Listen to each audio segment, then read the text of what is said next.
Hello everyone, my name is Julia, and if this story hadn't happened to me personally, I would never have believed such a thing could be possible. I always loved all sorts of old things. In my apartment, everything from the closet to the flower vase is a part of history. Something old or very old. So, by the amount of vintage, I could make a museum for a couple of years, and the expositions wouldn't be repeated. Even my bathroom is specific. For example, for the sake of an old enameled bathtub on chic lion paws, I had to sacrifice part of the hallway, but it seems to me that it was worth it. Mom always laughed and said in bad times, I could sell tickets to my apartment as a museum to earn a living. As you can see, I had no problems with money. Well, to be exact, my parents were even happy to support my passion. For example, Dad loved to take me to his private club for the rich, to argue about all sorts of paintings and antiques. I was an expert there. My parents gave me my apartment for my birthday when I turned 17. But don't get me wrong, it wasn't a big celebration. We also celebrated my admission to college, so kinda 2 in 1. Write in the comments if your parents ever gave you something as a present for college admission, or maybe at the end of the school year. Just wondering how you celebrated your success in studies. Obviously, I study at the College of Culture to be a restorer.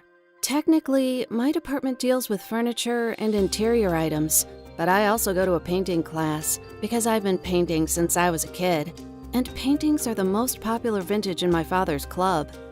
I met Liam in college. Actually, he wasn't from my circle. Yeah, a simple, ordinary guy who grew up under the strict control of his mom. He still lived with her, though he could afford to move to a dorm. At first, I was very afraid he was spending too much time with his mom, and because of this, we often had problems. But Liam did the right thing. He introduced me to his mom right away, literally on our second date. And it turned out she was a wonderful woman. She's really cool, very understanding, and most important, she was also fond of vintage and antiques. That is 100 points out of 10. Liam and I started dating, yes, but for some reason, it turned out I saw his mom much more often. She asked me to call her Jane and dragged me with her to all kinds of flea markets, exhibitions, and museums. We somehow even flew on vacation to Italy because there are a lot of antiques there. Liam felt offended and said I loved his mom more than him. I didn't even argue because it was true. Although the ring on my finger said that we were engaged, the most valuable thing for me was still Jane, who by that time had become my best friend, despite our age difference. My parents were shocked, but they preferred not to interfere. If I was mostly fond of antique furniture, well, the profession obliged me. Then Jane loved vintage wear and accessories, foam lace blouses, old dresses, the beauty of flying fabrics. I understood her perfectly well, but in my head, there was one little thing. I would never wear something after someone else. This is disgusting. But of course, I didn't say that to Jane. Everyone has their own bugs in their head, and it's important not to mix them up. But I sincerely admired her taste and ability to pick out vintage clothes so that she looked modern and didn't fall out of our time. I wanted it the same way, but unfortunately, I never succeeded. Once, on my complaints about the fact I just can't find myself something similar to her style, Jane decided to help me. Well, why not?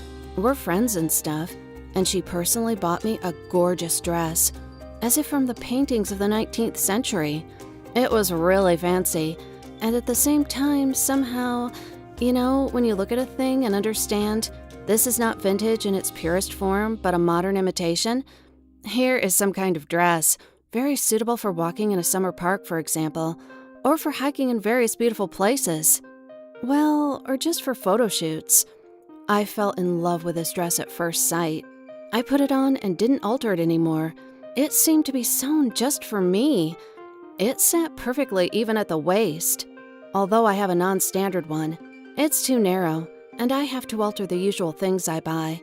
And here, it was just like they sewed it specially for me. Of course, I asked where Jane found this miracle, and I thought it was too expensive to be a present. I perfectly understood that such things cost a pretty penny, and Jane didn't have much money, and Liam needed support because he still didn't work at the time. But Jane convinced me that everything was fine, and there was just a sale in some boutique. Since then, I almost never took off my dress. Photo shoots at the university to brag about. Go somewhere to the city.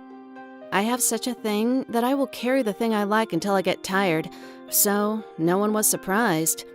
Unless my mom asked me if I would scare people away. Otherwise, she looked very much ghost-like. Kinda lady in white or something. It was about the third day in the dress when I felt something was wrong with me. My head ached a little. There was a slight weakness in my body. My eyes hurt, well, like a cold or something like that. Nothing serious, but together, it was annoying. I took some vitamins as my doctor advised me, and forgot about it for a while. Anyway, it would pass sooner or later. I didn't even try to stay at home. But the symptoms didn't go away. On the contrary, the nausea and dizziness appeared, which usually don't happen when you get a cold. I walked green-faced, which frightened passers-by and friends. Sometimes I grabbed the wall and coughed too loudly, so it was clearly not okay. Honestly, at that moment, I had the thought it wasn't a cold. In the evenings, Liam and I sometimes did, the things. Our age was suitable for the things. So my next step was a pregnancy test. But neither the first nor the third test showed positive results. Just negative, one line. We breathed a sigh of relief. The strangest thing was, I take my health quite seriously. But I still couldn't get to the doctor. It seemed that everything had almost already passed. And then there was no time for this. Anyway, I made up excuses just not to go there. My brain was like in a fog. It was serious, but it was as if someone had turned off the fear function in me. Liam couldn't advise me anything, or rather hesitated, because he henpecked and was afraid to offend me. And all the adults in my environment, both Jane and my parents, suddenly disappeared somewhere. My parents left for the islands to take a break from the routine, and Jane set off for a business trip. But even through video calls with a lousy picture quality, they all yelled in one voice that I urgently needed a doctor, and I continued to put it off. Until I fell dead at college, right on the steps of the main building. No, I'm not exaggerating. Really dead. My heart stopped for 4 minutes. No one believed I'd survive. But the ambulance somehow evacuated, though for me personally, it didn't mean anything good, because they locked me up in the ward, but no one gave a diagnosis. Yes, that was the next oddity. The medical test results showed that everything was bad with me, but why? It was as if my blood and hormones, and who else was there, at once began to rebel against themselves. I'm not good at medicine, but even to me, it was clear this simply doesn't happen for no reason. Well, at least it shouldn't be like that. I was getting worse. My parents even stopped their vacation and practically settled in the hospital. But their presence didn't make it any easier. My hair fell out, my teeth crumbled, I couldn't move, and I was spoon-fed. The only thing that pleased me was the dress, which at my request was left on me.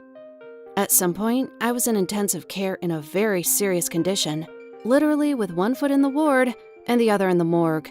Since everything is strict with the rules there, they undressed me, led me through the sterilizer, and put them under devices. And suddenly, like a miracle, all my indicators began to level up. I breathed on my own. I was able to wave my hand, and I felt much better. Then the doctor suggested I had a reaction to something from the outside, like an allergy, but not this. But in the hospital, everything was, well, hospital? The ward, food, bedding, so by all means of exclusion, the doctor decided that the dress was to blame and sent it for examination. And then the doctor turned gray for the second time in his life because the dress was poisoned. Yes, someone with obscure goals impregnated the dress with mercury. Moreover, judging by the quality of the poison and the method of its penetration into the victim, this was done a very long time ago, certainly not in our century. My parents called the police, and the first suspect was Jane. That's right, she gave me the deadly dress that nearly killed me. Jane was put in jail. Liam begged to let his mother out, and I could hardly believe that Jane wished me dead. Therefore, as soon as I managed to walk on my own, I ran to the police. And there, through the glass for criminals, Jane admitted that she bought the fateful dress not in a boutique, but at a regular flea market. She just wanted to make me comfortable, especially since the dress should have been perfect for me, but I didn't think that it could be dangerous. So this accident almost cost me my life. After this story, Liam and Jane and I broke up, but I found friends of my own age and circle who don't save money on gifts and carefully check everything if it's vintage. I also forgot about flea markets because, well, you never know. Scary. Now my collection of vintage is replaced exclusively at auctions. Write in the comments if similar stories ever happened to you and how you feel about antiques. Share my video with your friends because you've been warned, so you know where the danger may come from, and be sure to check things after purchase. At least wash them before wearing. Bye! Thanks for watching and take care.